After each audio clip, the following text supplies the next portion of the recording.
سورۃ السجدہ چل رہی تھی اور اس کی تقریباً 27 آیات کی تفسیر مکمل ہوئی تھی۔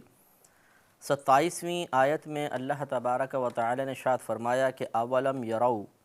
کیا وہ نہیں دیکھتے یا کیا انہوں نے نہیں دیکھا، انا نسوق الماء الی الارض الجرز، کہ ہم پانی بھیجتے ہیں خشک زمین کی طرف،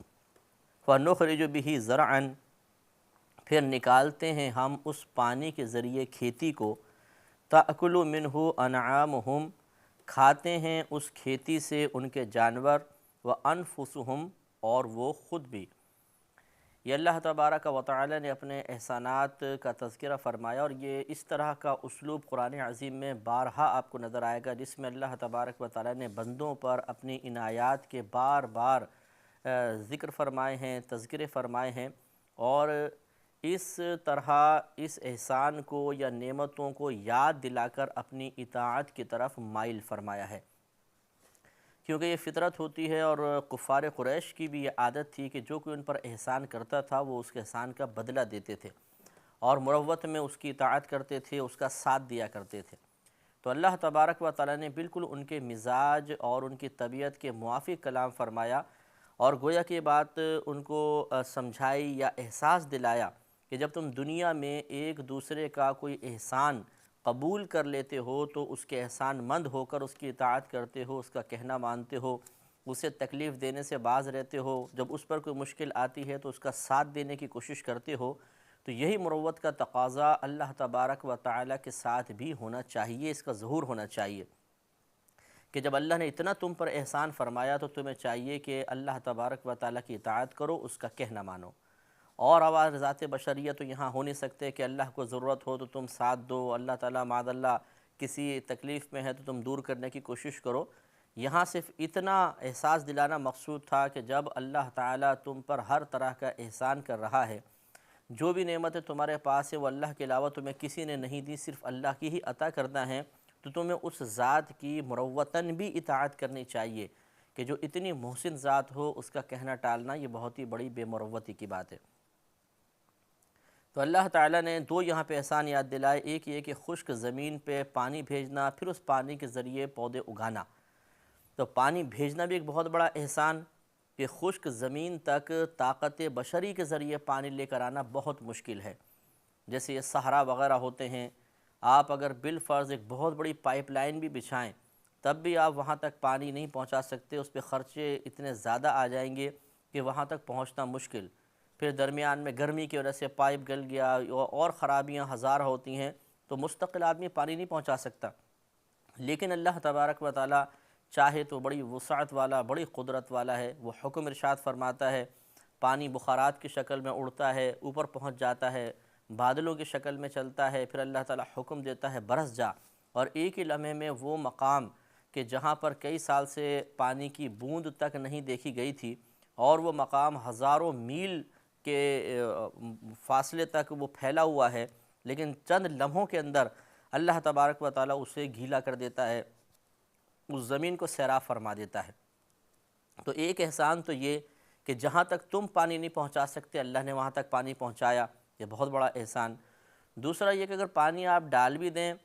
تو بعض اوقات آپ نے دیکھا ہوگا زمین کچھ بھی نہیں اگاتی ہے، اگتا ہی نہیں ہے، جیسے شور زدہ زمین ہوتی ہیں اور کئی زمینیں ہیں۔ یہ اللہ کا احسان ہوتا ہے کہ اللہ تبارک و تعالی زمین کو یہ قدرت عطا فرماتا ہے کہ وہ پودے اگاتی ہے۔ تو اگانے والی ذات تو اللہ تعالیٰ کی ہے، زمین کو وسیلہ بنا دیتا ہے اللہ تعالیٰ اور زمین سے پودے نکل آتے ہیں۔ یہ اللہ کا دوسرا احسان ہے۔ اگر ہم چاہیں تو زمین کے اندر بیج اگائیں، ضروری نہیں ہے کہ وہ اگ جائے، یہ اللہ کا کرم ہوتا ہے کہ وہ بیج زمین کے اندر سے نکلتا ہے اور باہر پہنچتا ہے، اور باقاعدہ پھر وہ پودے بنتے ہیں، درخت بنتے ہیں، پھل لگتے ہیں، یا اناج وغیرہ اگتا ہے، اور ان سے انسان بھی کھاتے ہیں اور جانور بھی فیضیاب ہوتے ہیں۔ تو گویا کہ اللہ تبارک و تعالی نے پانی اور غذا یعنی اناج وغیرہ دونوں کا یہاں تذکرہ فرمایا کہ جس پر زندگی کی بقا ہے۔ تو گویا کہ یہ سمجھا دیا گیا کہ وہ رب جو مختلف ذرائع و اسباب کے ذریعے تمہیں زندگی عطا فرمائے ہوئے ہے، تمہاری زندگی کی بقا اسی کے کرم اور احسان پر مشتمل ہے یا مبنی ہے، تو پھر اسی کی اطاعت کرنی چاہیے۔ افلا یبصرون، تو کیا وہ نہیں دیکھتے ہیں؟ تو دیکھیے یہ احساس دلا دیا کہ جب تم یہ سب کچھ دیکھ رہے ہو، یہ تمام معاملات ہیں تو تم سوچتے کیوں نہیں ہو، اپنے باطن میں اس بات کا احساس بیدار کیوں نہیں کرتے ہو کہ واقعی اللہ تعالی ہمارا محسن ہے اور ہمیں اس کی اطاعت کی طرف مائل ہونا چاہیے۔ وَيَقُولُونَ مَتَى هَذَا الْفَتْحُ إِن كُنتُمْ صَادِقِينَ، اور وہ کہتے ہیں کہ کب ہوگا یہ فیصلہ اگر تم سچے ہو۔ یعنی جب انہیں کہا جاتا تھا قیامت آئے گی، اللہ کا عذاب نازل ہو سکتا ہے وغیرہ وغیرہ، تو وہ ڈھیڑ بن کر اطاعت کی طرف مائل ہوئے بغیر اور الٹا یہ مطالبہ کرتے تھے کہ اگر تم سچے ہو تو بتاؤ فیصلے کا دن کب ہوگا۔ قل، اللہ تبارک و تعالیٰ نے اپنے حبیب کریم صلی اللہ علیہ وسلم سے فرمایا، قل کہہ دیجئے، یوم الفتح، فیصلے کا دن، لا ينفع الذین کفروا ایمانہم، نہیں نفع دے گا ان کو جو کافر ہوئے ان کا ایمان، یعنی ان کا ایمان ان کافروں کو نفع نہیں دے گا، ولا هم ينظرون، اور نہ انہیں مہلت ملے گی۔ کہنے کا مطلب یہ ہے کہ جس فیصلے کے دن کو تم جلدی طلب کر رہے ہو، اس کو کہہ رہے ہو کہ اگر سچا ہے تو فوراً بتاؤ فیصلے کا دن کب آئے گا، تو جب وہ فیصلے کا دن آئے گا تو اس وقت تمہاری حالت بہت ہی خراب ہوگی کہ تم جس پر اعتقاد اور یقین رکھتے تھے وہ اعتقاد اور یقین تمہیں نفع نہیں دے گا اور نہ تمہیں پھر مہلت ملے گی۔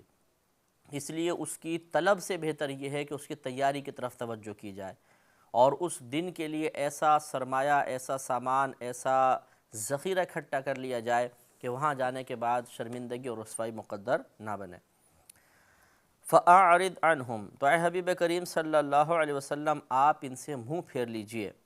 وَانْتَظِرْ، اور انتظار کیجئے، إِنَّهُمْ مُنْتَظِرُونَ، بے شک وہ بھی انتظار کرنے والے ہیں۔ یعنی اس میں نبی کریم صلی اللہ علیہ وسلم کو تسلی دی کہ اللہ تبارک و تعالیٰ کے کام بہت حکمت کے ساتھ ہوتے ہیں، اور ایسا نہیں ہوتا کہ اللہ تعالیٰ بندوں کے مطالبات پر فوری طور پہ کوئی فیصلہ فرمائے اور وہ ان کے مطالبات کے مطابق کام کرنا شروع کر دے، بلکہ اللہ تبارک و تعالیٰ کا ہر فیصلہ ازل سے ہی ہو چکا ہے، اس کے ارادے ازلی ہیں، کیونکہ ارادہ اللہ تبارک و تعالیٰ کی صفت ہے اور اللہ کی تمام صفات ازلی ہیں، ہمیشہ سے ہیں۔ لہذا اللہ تبارک و تعالیٰ کے ارادے کے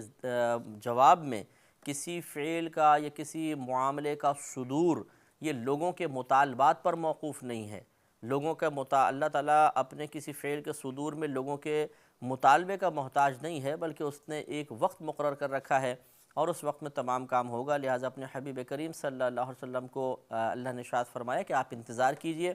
یہ بھی انتظار کرنے والے ہیں، اور پھر جب اس انتظار کے بعد وہ قیامت کا دن آئے گا اس وقت تمام معاملات ان کے سامنے بعین ہی ویسے ہی ظاہر ہوں گے جیسے ان کو اطلاع دی گئی۔